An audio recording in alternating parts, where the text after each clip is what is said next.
Good afternoon, everyone. Welcome to this presentation on maximizing the public-private partnership potential in rabies control and elimination. My name is Rahul Srivastav, and I serve as Public-Private Partnership Project Manager in the Capacity Building Department of World Organization for Animal Health.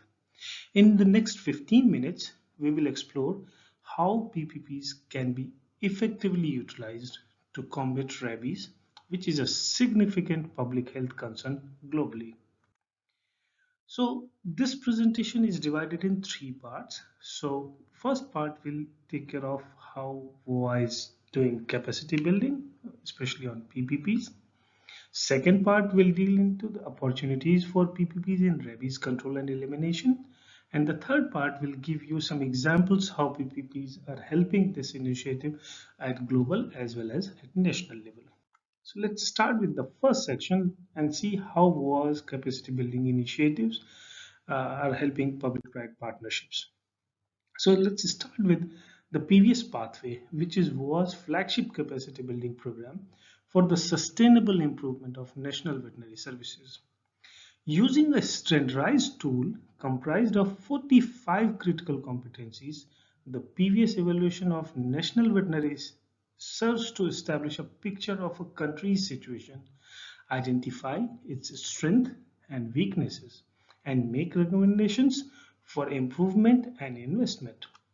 So this previous pathway can provide tailored support to countries as per their need by targeting specific priority subjects at their request, such as PPR, ASF, or which is very most important for this presentation, rabies. So we have a specific content for rabies as well in previous evaluation. Furthermore, once we identify the needs and prioritize, uh, which actually we identified through initial previous evaluation, a broad spectrum of training and support programs are available to national veterinary services through previous targeted support. So it's a kind of portfolio, and PPP is the latest addition to this previous targeted support portfolio. WOA sub-regional representation for the Arabian Gulf, in partnership with the Ministry of Municipalities Affairs and Agriculture of Kingdom of Bahrain, organized a three-day regional workshop on PPP in Manama from 11 to 13 July 2023. The workshop brought together 13 countries from Arabian Gulf and surrounding region to explore and discuss the potential of PPPs in veterinary services.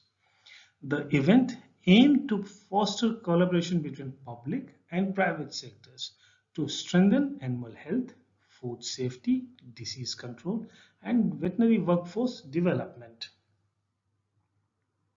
Let's have a look how WOA defined PPP in the veterinary domain and categorizes the private sector. So WOA defines PPP as a joint approach in which public and private sectors agree responsibilities and share resources and risks to achieve common objectives that deliver benefits in sustainable manner.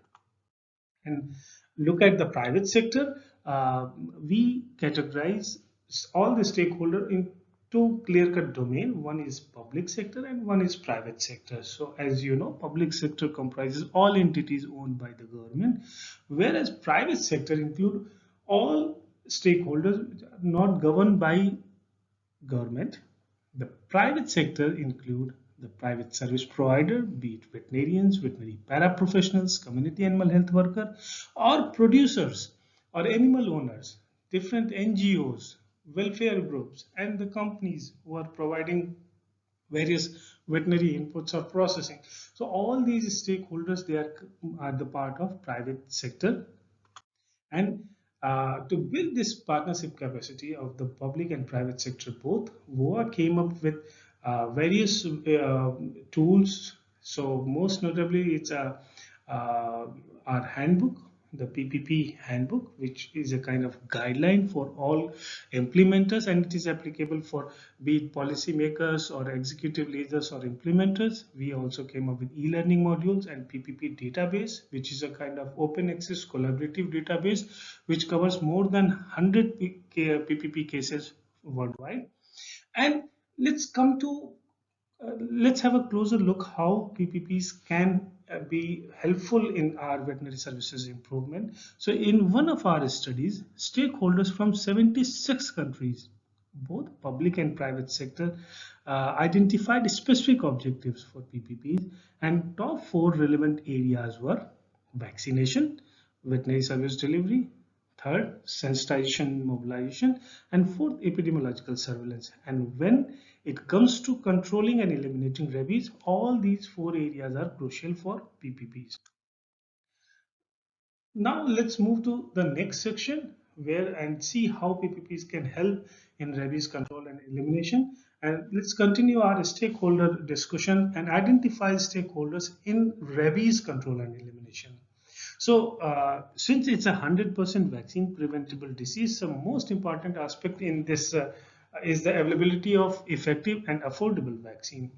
And when you have vaccine, you need efficient distribution system for vaccine, which can provide these vaccine to the service providers who can use this vaccine, apply, do vaccination, and where then you have animal owners, community. So all these are the stakeholders who are involved into this. And also, we need to have very strong diagnostic system and epidemiological surveillance. So all these stakeholders are important in case of rabies. Along with this, a variety of global and national organizations as well as research and academic institutions are also essential component of these stakeholder mapping.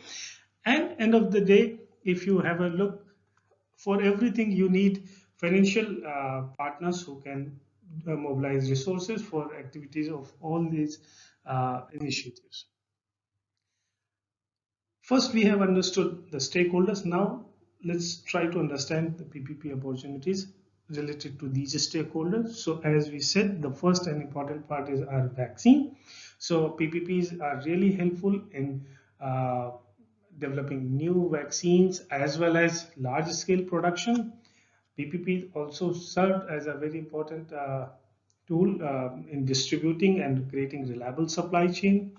As you know, that veterinary services like public sector generally struggle with the human resources, so integrating this private workforce is also a very good important example for PPPs. And because it's a societal issue, so whole of the society initiative uh, will be required, where NGOs, welfare group, animal owners, everyone will bring efficiency to all these PPP related initiatives, and very strong diagnostic networks will also support this PPP initiative.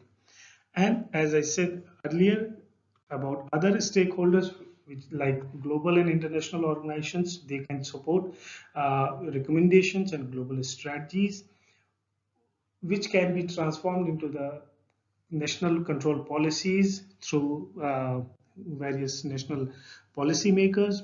And furthermore, if you see, there are research institutions and academic groups who are also helping in developing research-led advocacy strategy. And as I said earlier, these financial support either from the impact investors or the CSR funding, these are also very important aspect where PPPs can be catalyzed and can be bring into action. And how GOA is recommending our competent authority, it's clearly defined in Article 3.2.6, where we clearly said that competent authority should have the authority and capability to develop or engage in public-private partnerships to deliver animal health, animal welfare, or public health outcomes. Now let's move further and have a quick question. I'm just asking four quick questions, and you need to understand your own country situation. So first question, do you have access to affordable and effective human and animal vaccine in sufficient quantity in your country? Second, do you have a reliable supply chain of vaccines so that your service providers will get vaccine whenever they need to apply? Third, are public and private animal health care service providers utilized in control of rabies in your country? Do you have legal infrastructure and framework that supports this kind of collaboration between public side and private side actors in official activities? And when I'm saying this, I'm talking about more of involvement of private veterinarian or veterinary paraprofessionals or community animal health worker into the official programs.